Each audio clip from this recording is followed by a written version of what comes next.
Halo, selamat pagi anak-anak teacher. Apa kabarnya pada pagi hari ini? Teacher harap kalian dalam keadaan sehat ya. Nah, pagi ini kita akan belajar tentang pembelajaran 5 dan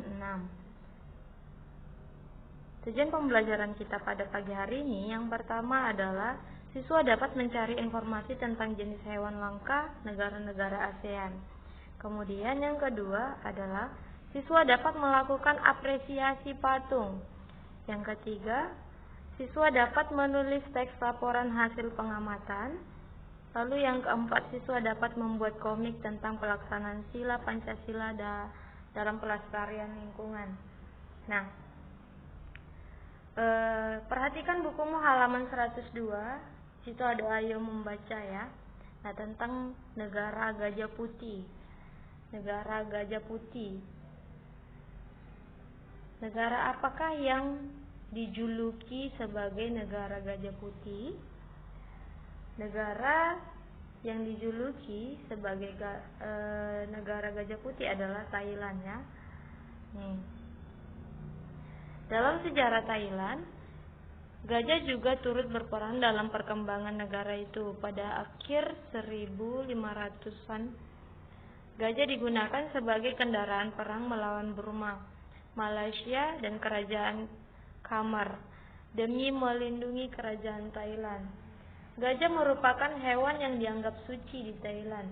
Gajah juga merupakan istilah yang digunakan untuk penyebutan gajah albino, yaitu gajah yang memiliki kelainan genetik ya, gajah putih ya. Merupakan istilah yang digunakan untuk penyebutan gajah albino. Nah, alasan utama gajah dijadikan simbol negara oleh Thailand adalah karena negara itu dianggap kuat dalam waktu yang lama. Hewan itu dianggap kuat dalam waktu yang lama dan panjang umur. Nah, itu untuk gajah putih ya. Nah, sekarang kita masuk fauna khas negara-negara ASEAN. Nah, setiap negara di Asia Tenggara memiliki keragaman hewan yang khas. Nah, secara umum, hewan atau fauna yang terdapat di negara-negara Asia Tenggara terdiri atas 3 jenis, yaitu fauna bercorak Asia, fauna peliharaan, dan fauna bercorak Australia. Beberapa di negara Asia Tenggara memiliki keragaman hewan yang sama. Nah, berikut ini beberapa fauna dari negara-negara anggota ASEAN. Yang pertama itu Brunei Darussalam. Beberapa fauna khas Brunei Darussalam antara lain yang pertama adalah bekantan ya, bekantan. Kemudian yang kedua ada rangkok. Kemudian yang ketiga ada musang air. Nah, kemudian negara Kamboja. Beberapa fauna khas Kamboja antara lain yang pertama ada gaur. Ini namanya gaur ya. Kemudian gajah Asia. Kemudian ajak. Nah, gaur merupakan hewan seperti sapi yang merupakan jenis hewan pemama biak terbesar di dunia dan sudah mulai langka keberadaannya. Nah, di Kamboja terdapat sekitar 250 spesies reptil dan amfibi, 874 spesies ikan, dan lebih dari 500 spesies burung. Nah, kemudian kita masuk ke Indonesia, negara kita ya. Indonesia merupakan salah satu negara dengan keragaman fauna tertinggi di dunia. Karena fauna asli Indonesia, misalkan nih beberapa fauna Indonesia. Yang pertama orangutan, yang kedua komodo, yang ketiga ada tarsius. Ini tarsius ya namanya, gambar yang ketiga ya. Nah, banyak dari fauna tersebut yang merupakan fauna endemis ya, dan populasinya semakin langka karena perburuan dan perusakan habitat. Kemudian kita masuk ke negara Laos. Laos merupakan satu-satunya negara di Asia Tenggara yang tidak memiliki garis pantai. Fauna khas dari negara tersebut misalkan nih ada owa jambul. Ini namanya owa jambul ya. kemudian harimau Indochina, kemudian ada beruang hitam Asia. Kita masuk ke Malaysia. Malaysia ada beberapa jenis fauna khas Malaysia, antara lain yang pertama ada orangutan, kemudian burung takur dahan, kemudian bekantan. Kita masuk ke Myanmar. Myanmar memiliki beragam fauna peliharaan. Sekitar 800 spesies ikan hidup di perairan negara tersebut. Myanmar juga memiliki beberapa spesies fauna khas. Yang pertama itu ada panda merah, nih. Kemudian yang kedua ada monyet pesek. Yang ketiga ada gajah Asia. Nah, itu untuk Myanmar. Kemudian kita lanjutkan ke Filipina. Sama seperti Indonesia, Filipina juga berbentuk negara kepulauan. Nah, Filipina memiliki beragam hewan yang tersebar pada setiap pulaunya. Nih, beberapa fauna khas Filipina antara lain yang pertama ada pesut, nih gambar pesut. Kedua, kakatua Filipina. Nah, kalau di Indonesia ada kakatua, ternyata di Filipina juga ada kakatua ya. Namanya kakatua Filipina. Kemudian ada rangkok Filipina. Nah, itu untuk Filipina. Kita masuk ke negara Singapura. Singapura mengalami proses urbanisasi yang sangat cepat. Tetapi Singapura masih memiliki wilayah hutan yang di dalamnya hidup beberapa fauna. Nih, beberapa fauna khas Singapura antara lain yang pertama monyet ekor panjang nih. Yang kedua ada tupai. Yang ketiga ada gajah Asia. Nah, itu untuk negara Singapura. Kemudian kita masuk ke Thailand. Terdapat beragam jenis fauna yang hidup di Thailand. Nih, beberapa fauna khas Thailand antara lain yang pertama ada ajak, yang kedua ada gajah India, yang ketiga ada harimau Indochina. Kemudian kita masuk ke Vietnam. Terdapat lebih dari 10.000 spesies hewan dapat ditemukan di negara Vietnam. Nih, beberapa fauna khas Vietnam antara lain yang pertama ada saola, yang kedua ada gajah India, yang ketiga ada beruang madu. Nah, perburuan dan pembentukan lahan menjadikan lahan pertanian serta pemukiman membuat beberapa spesies fauna di Asia Tenggara menjadi semakin langka. Kurangnya pengetahuan tentang jenis fauna langka juga menjadi salah satu penyebab warga tidak memperhatikan kelestariannya. Oleh sebab itu, kita wajib memperkaya pengetahuan kita tentang fauna langka yang ada di negara-negara Asia Tenggara ya, Nak ya. Nah, kita sambung pembelajaran kita. Buka bukumu halaman 107. Nah, di situ ada gambar 3 jenis tumbuhan. Yang pertama ini adalah kunyit. Nah, kunyit merupakan jenis tanaman akar-akaran seperti laos, jahe, kencur, dan lain-lain. Nah, kemudian tanaman kunyit ini biasa disebut juga kunir atau janar. Ciri-ciri tanaman kunyit ini memiliki warna kuning pada buahnya dan warna kuning kehijauan pada daunnya. Daun tumbuhan kunyit umumnya berukuran lebar.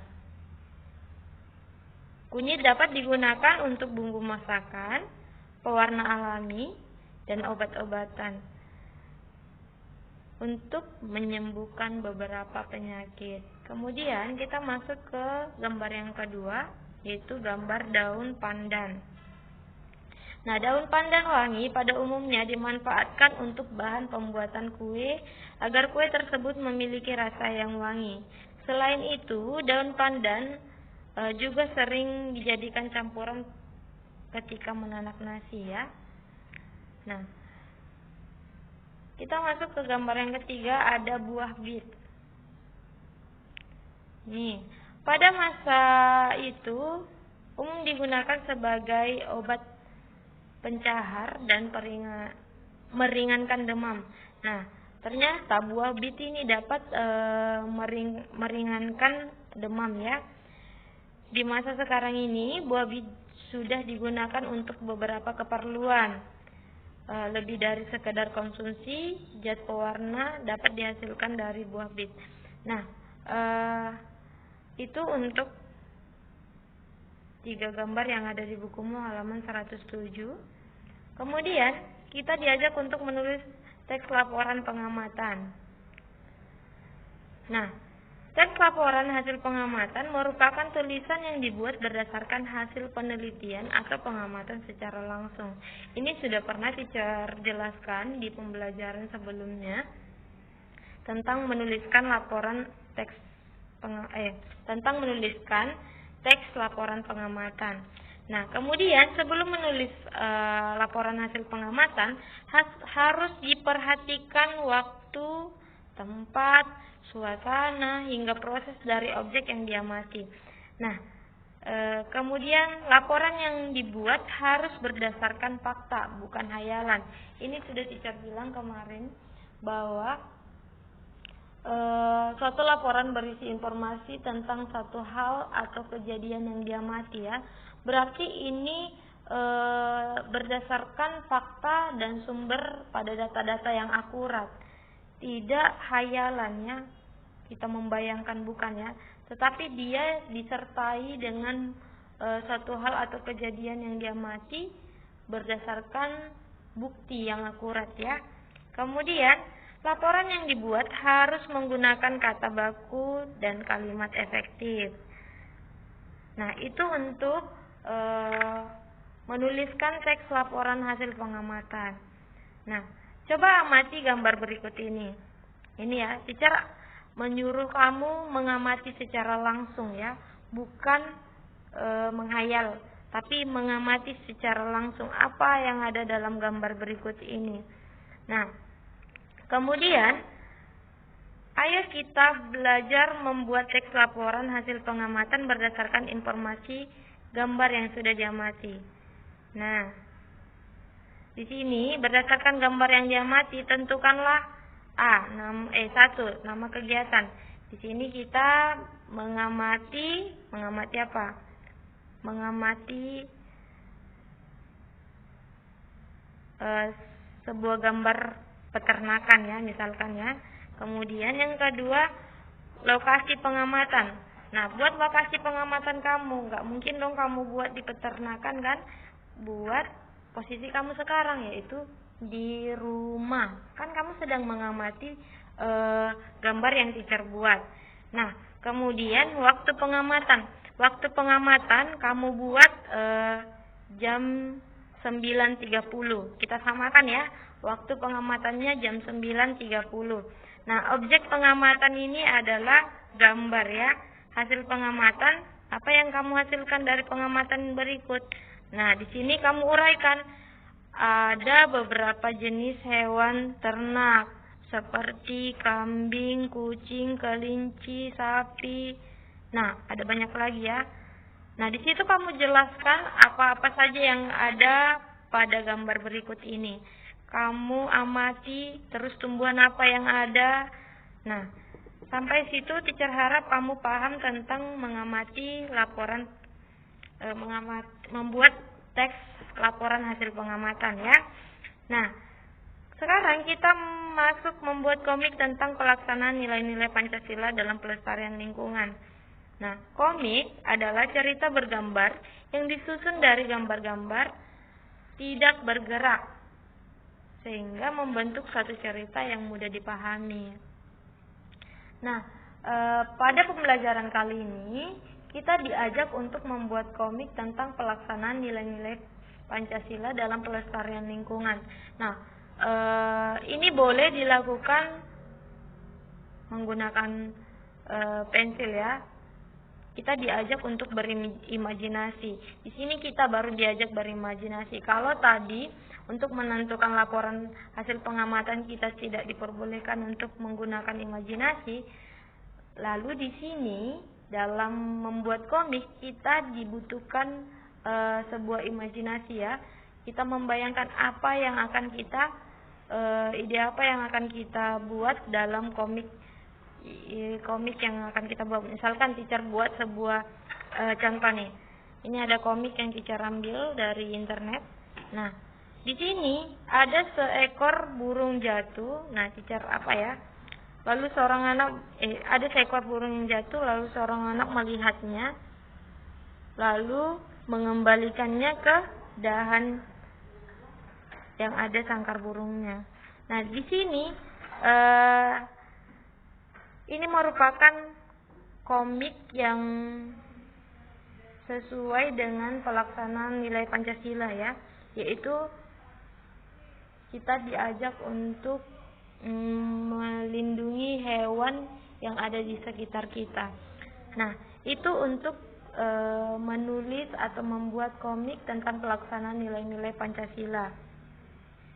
Untuk menjaga kelestarian hewan dan tumbuhan, kamu dapat memulai dengan melakukan hal-hal kecil, ya.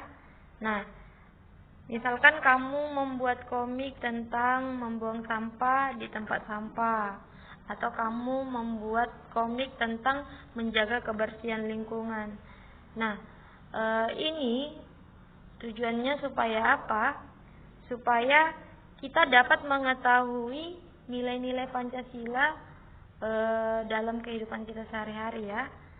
Akan lebih menarik kalau kita buat dia dalam bentuk komik. Nah, mungkin sekian materi yang bisa teacher sampaikan. Tugas kamu yaitu kerjakan soal halaman 106 nomor 2 dan 3.